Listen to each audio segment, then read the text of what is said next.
So, itong gagamitin ko sa tapa. Ayan. Siguro kayo, okay na to. Coca-Cola. Mix ko na po sila. Ayan, pero next time, bibili po ako ng Tender Lake fried rice. Tawa ko na. Papa! Ayan.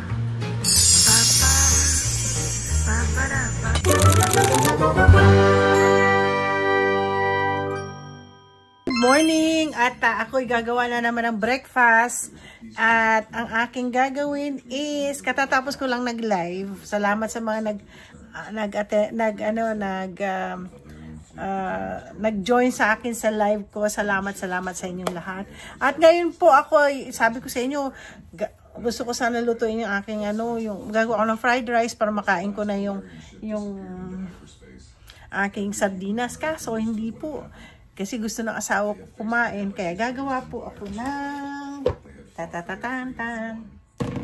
tapa. Ay, tapa. Tapa.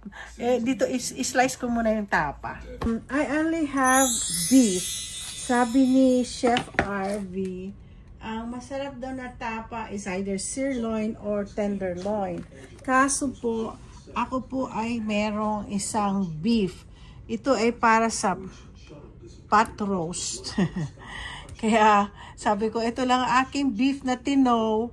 So, itong gagamitin ko sa tapa. Ang gagawin ko lang po ay slice ko siya thinly para magamit ko siya as tapa.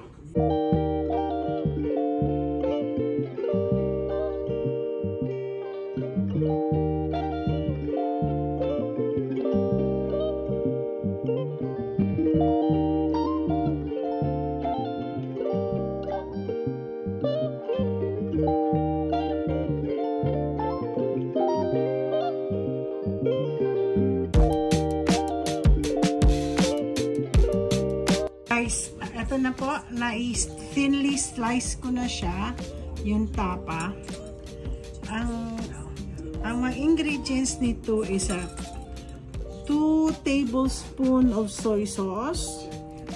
Ayan. Susunod is 1 teaspoon black pepper. Ayan.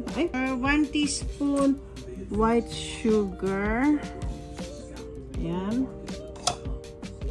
Susunod is 2 heads of garlic.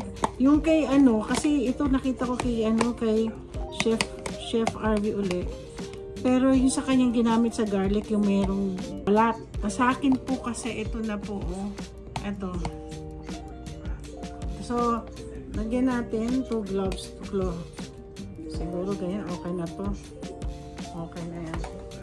So, ngayon, 2 gloves of, tapos 1 tablespoon of calamansi, pero wala kaming calamansi, so ang gagawin namin is lemon. Okay, so lemon, then 1/2 teaspoon of baking soda. Sabi niya para hindi daw matubig. Then ano ito? Ay, kalamansi nga yun. Ay! Mali yung aking nilagay na kalamansi. Hindi dapat ito. Ito yung sobra. Ito yung kalamansi. So, lagyan natin ng konti pa. Ayan. Okay na yan. Okay na yan. Ay!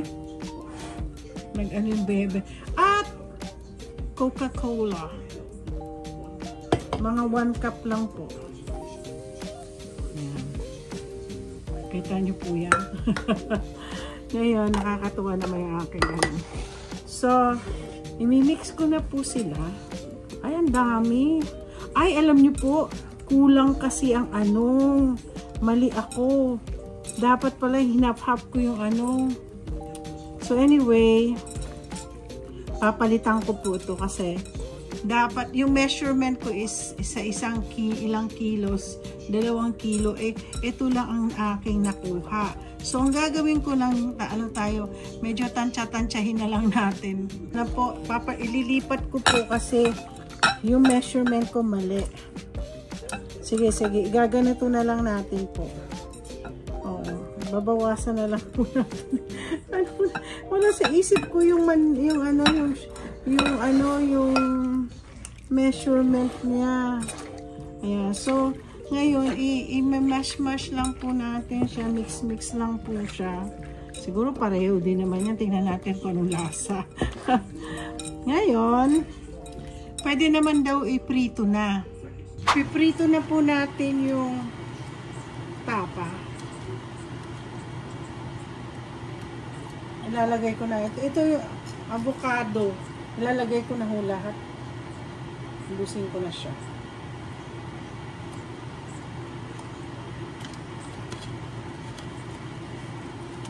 This is already hot. Yes, hon. Ngayon. Hold on, honey. I'm doing my vlog. Now, I'm frying this one, the tapa. And I have to make more kasi I'm making also breakfast for lunch. Pero subukan natin kasi beef lang po to. Bali, ito yung pang-pot roast. Pero siguro next time, bibili po ako ng tenderloin.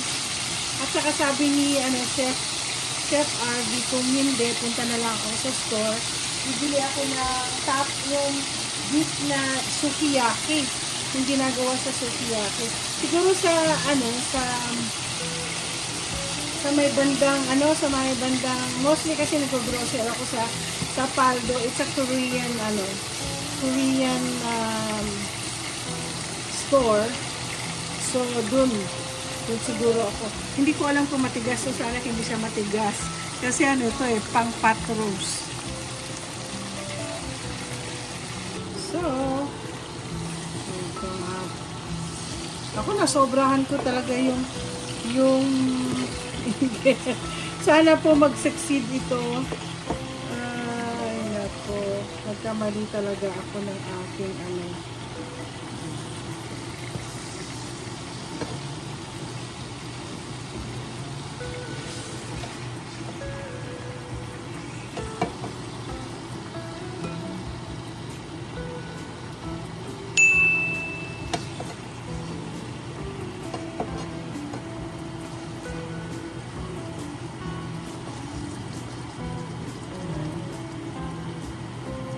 sana po. Tingnan ko nga to kasi konti lang mo to.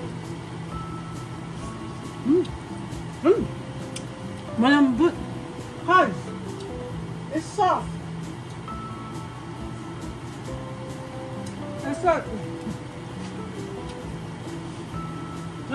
Ang sarap. Grabe ang sarap po. Inikman ko. Malambot po siya.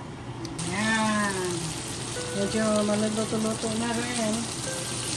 Luluto-luto na rin po yung ating tapa. Sana magustuhan ito ni Mr. Lunch Demo.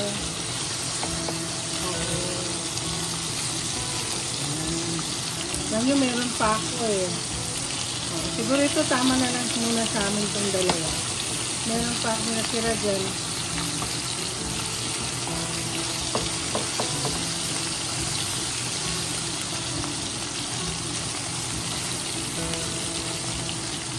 Siguro ito okay na po. Tapos gagawa po ako ng fried rice. Tapos itlog. Ako, kailangan ko rin ilagay din yung iba.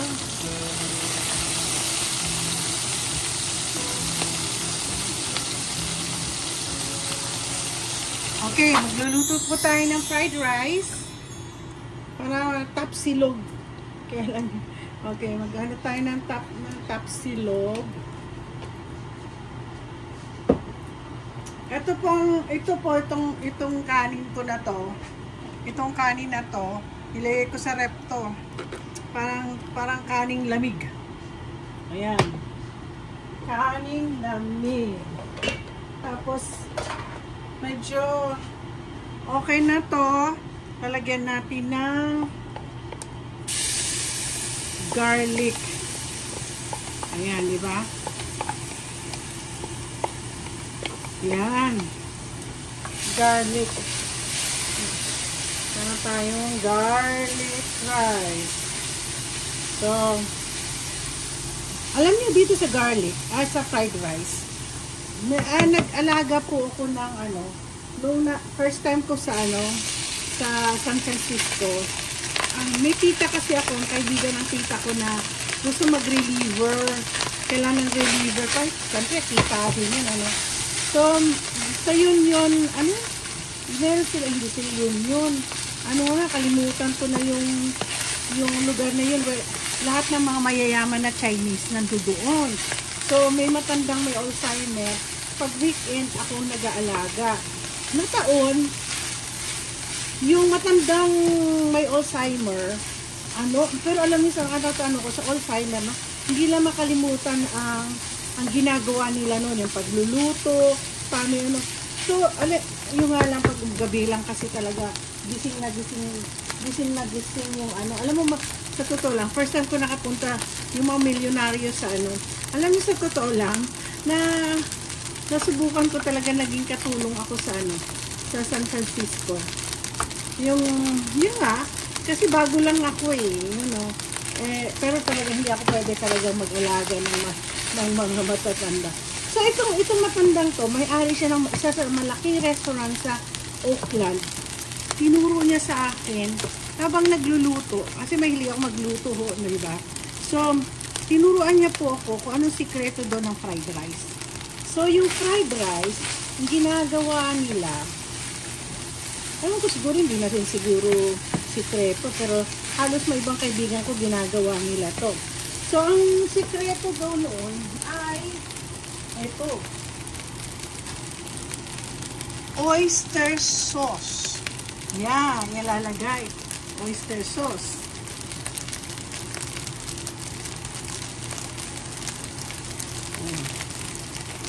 Yan.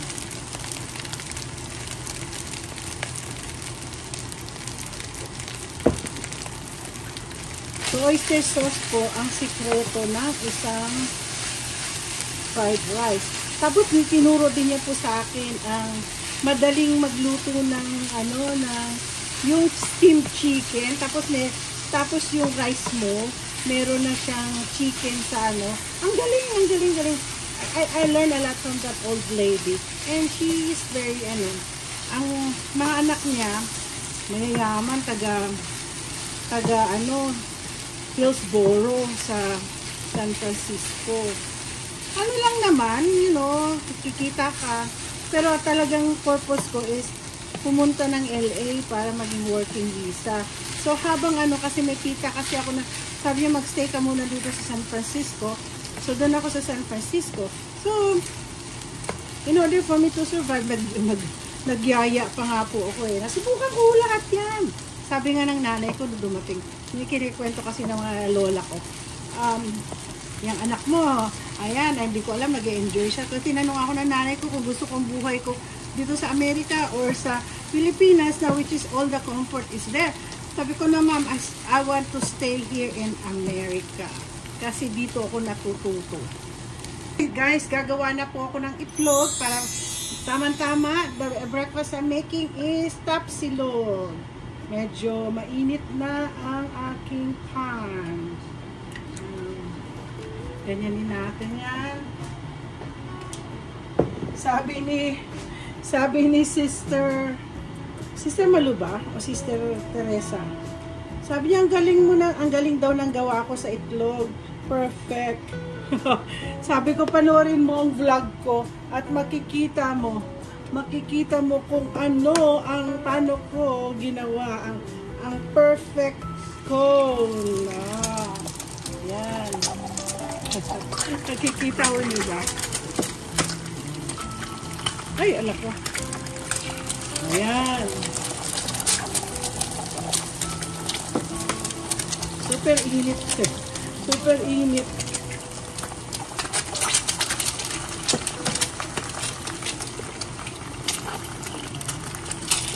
Ayan.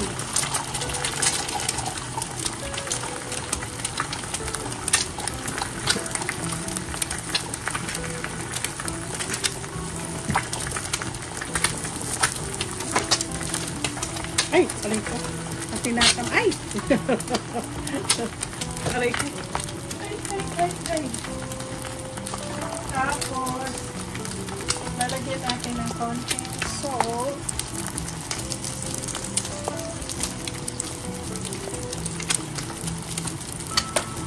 Yan. So, ganyan lang po. Luto na yung itlog. Oo nga eh. Hindi lang maano yung isa. So, ito na po. Yung mga iba na luto naman. So, okay na to. Yung asawa ko kasi gusto niya yung kanyang eggs lutong-luto. So, okay na po yan. Gusto kasi ni Lance sa eggs niya, ganyan na po. Yung lutong-luto po siya. Ay, hindi rin. Tama pala yun. Ulitin ko po yung isa kong eggs. Ay. Yan. Ganyan rin na lang natin. Ayan. So,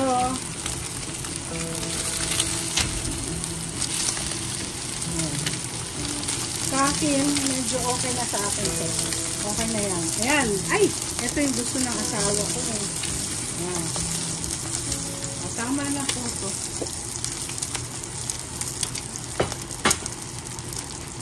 Ready na po. Ito na po yung tapsilog natin. Tapsilog na ginawa ko. Ayan. Okay. Ayan. So, next po natin gagawin is lagay natin ang tapa.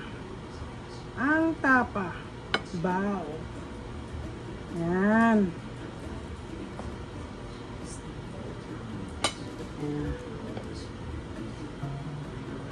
Yan. Damihan natin.